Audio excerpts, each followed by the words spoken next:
Riffs in Hook in Swindon. I'm joined with a band which I've actually grown to like over the last couple of months, talking about the one and only Back Pocket Prophet. How are you guys doing? Good, thank you. Excellent. Well, you gave me the CD about a couple of months ago, and I approached Sort Like Music when I saw like giving it, because I get a lot of music, is listen to it first of all, try to take myself out of like the way which I view music, just to try and get deeper in. But your music just stood out quite a bit. Can you tell us about Back Pocket Prophet? How you guys actually come about, how you were formed? The idea for Back Pocket Prophet first sort of put together quite a few years back. We're actually a Christian band, and at the time I was playing in sort of secular heavy metal bands. But as I became a Christian, I was having a lot of internal struggles with the lifestyle that I was leading with the band compared to the lifestyle that I was leading when I was away from the band. And it just got to a point where I had to make a choice between one way or the other. So, my faith was becoming very important to me. I just really felt one night God said to me, make your choice, and so I made the choice to follow God. And sort of very shortly after that, I got involved in a local church in our town, and one of the guys who played in the worship team also had long hair, crazy beard, and we started talking about music, realised we were both sort of into the same music, and we just started jamming out riffs together, sort of in the bedroom, and we just found actually we were getting a bit of a thing going. So we've sort of felt at that point, actually what we ought to be doing is actually taking these songs back out and me revisiting the places where I used to hang out, but instead of going in with a message of anger and hate, actually go in with a message that, I've been through all this, you know who I am, you've seen me here for years. But I found a way to deal with what I've been through, so I actually go out with a positive message, and life is harsh sometimes, but this is the way that I felt that I've been able to deal with these things. So that was really how we got started, and it's just kind of grown from there. So the name Back Pocket Prophet, where did that actually come? Is there a meaning behind that, or where did it actually got formed from? The name Back Pocket Prophet, we were sort of trying to work out what to call ourselves and coming up with some really ridiculously stupid and sort of cheesy names. But we realised like a lot of people these days listen to their music in their iPods in their back pocket. And when we're speaking a message of hope over people, if they're listening to us in their back pocket, we're prophesying over them a message of hope. So hence the name. So the transition from the anger, brutality, anger metal through to Christian metal. How did you find that quite an easy transition, or was there times when you were thinking, I don't know, is this actually going to work? Because obviously the acceptance, you're going from a place where you're accepted by every single metalhead across the genre to not being accepted in a church, to being accepted in the church, and then pagans and the rest of them going, what the hell are you doing here?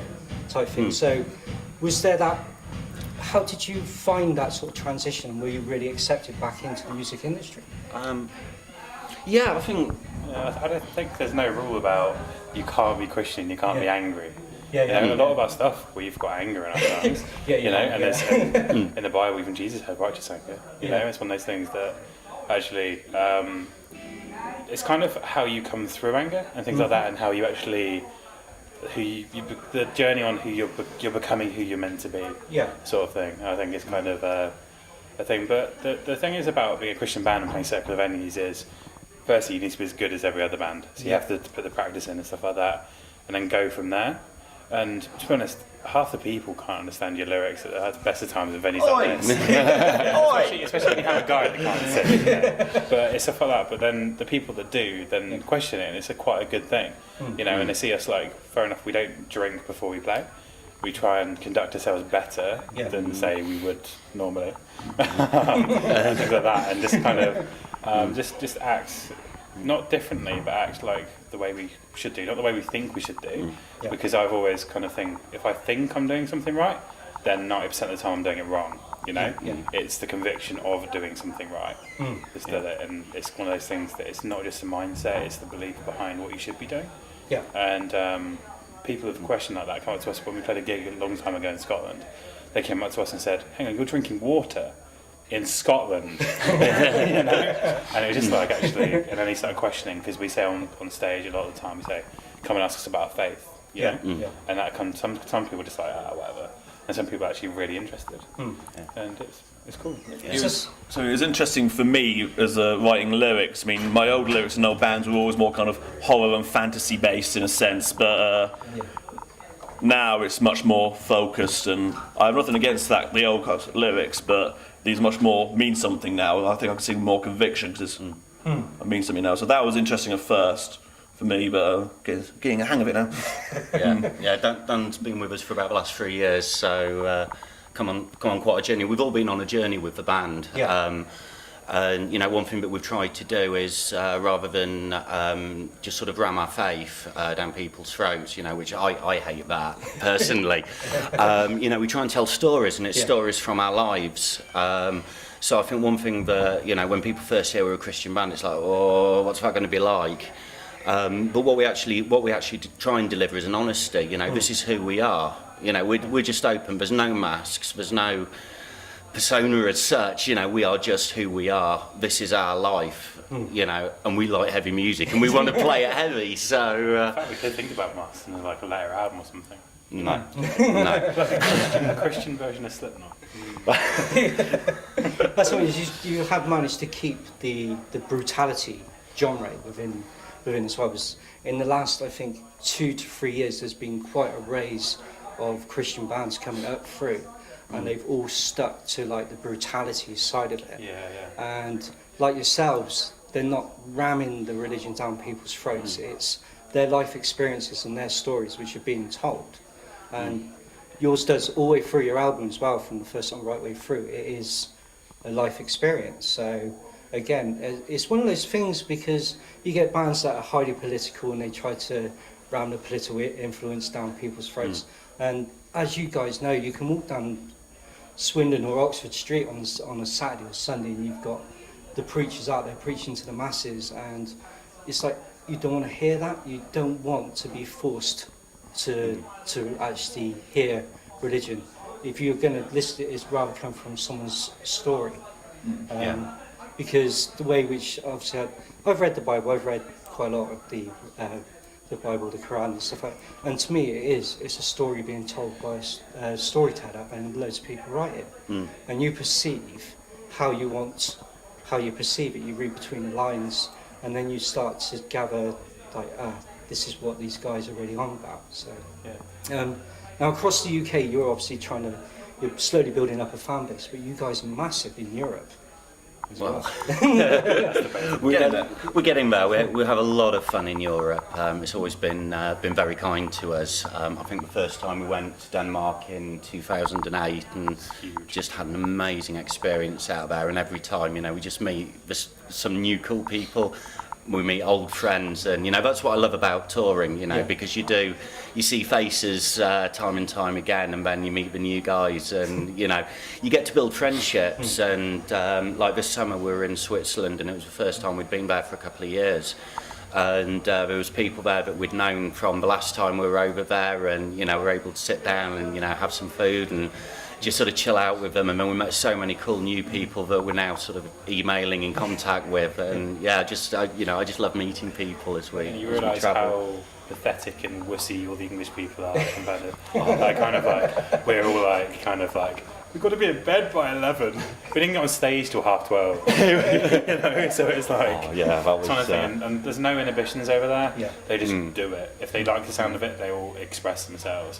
But over here, we're like, I can do better than that sort of thing. It's kind of like, there's none of that over there at all. Just good. They're not polite though. If they don't like you, they'll let you know. Well, they'll just bank you, which is fine. So that's for new material, you guys writing. Have you got another album due out soon? What's sort of happening? We've got 3 songs that we're playing regularly now. We're just, at the moment, over the winter and first few months of next year, we're going to be writing and hopefully getting an album out around late summer, autumn. me, hopefully. Hopefully. Yeah, That's what you're saying. But it's going to be good. We're going to be it's going to be a different sound, but it's still going to be BPP at the core. Yeah. But different musicians. The half band's different from when 1/4 was written. Yeah. So different musicians, different influences, and we want to try a few different things. So it's going to be heavier, longer, but still very positive. Yes. Still very positive. And there's a promise that it will take less time than Chinese democracy. Oh, now it's on tape. So if you guys could perform on any venue anywhere in the world and have someone actually supporting you, where would it be, and who would you have actually opening up? Well, I think it's so hard to say Wacken. It's just the penultimate metal festival, really. Yeah. To support, me, I'd have to say Iced Earth, but I don't think I could ever have them support me. We couldn't play over Iced Earth. Those guys are too cool for us. So Still. yeah. I mean, if I ever got the opportunity, I would love. Well, I'd love to play with Maiden, but my biggest influence. Yeah. And I suppose the other fantasy band that I would love to play with, which I will never have the opportunity, is Pantera. Again, massive influence on sort of on my life and on my music and stuff. Cool. It's a too difficult question. I would probably say something really obscure like the Royal Albert Hall. Yeah. And having someone like Andrew Lloyd Webber supporting us. What would be? Oh man, that'd be insane. Yeah. Something like completely off key, like I could just say a metal band. But No, what do we have? He can do have the orchestra back us up, maybe like all those like bands have like those goblins on their t-shirts. We just have Andrew Lloyd Webber instead. Well, guys, thanks so much for taking time out and chatting with us, Stephen. Looking forward to actually seeing you tear up the stage as well. It'll happen. You guys have a brilliant time up there, and we'll catch you again very soon. Yeah. Cool. Thank you very much. Thank you. Bye.